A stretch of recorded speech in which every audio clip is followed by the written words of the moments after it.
हम मुन्नी झा आ एकटा बहुत सुंदर पराती गीत सुना रहल छी। जुनि करू राम विरोग, बहुत सुनने हेबै अहाँ सब, तऽ हमहूँ सुना रहल छी, सुनियौ। जुनि करू राम वियोग, हे जननी, जुनि करू राम वियोग, सूतल छलाऊ सपन एक देखल अबधक लोक, हे जननी,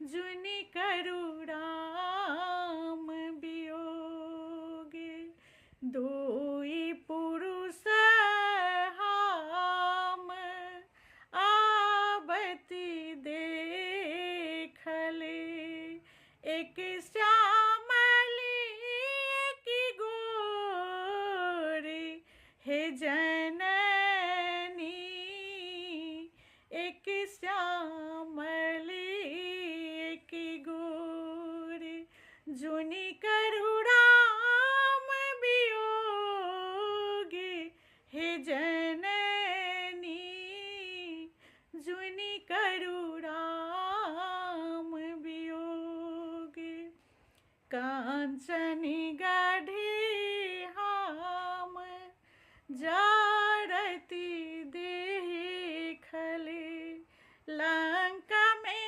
उठाल किलोले, हे जननी, लंका में उठाल किलोले, जुनि करू राम वियोग, हे जननी, जुनि करू राम वियोग, सेतु बान्हले हम बान्हती देखले, समुद्र में उठाल हिलोरे, हे जननी, समुद्र में उठाल हिलोरे, जुनि करू राम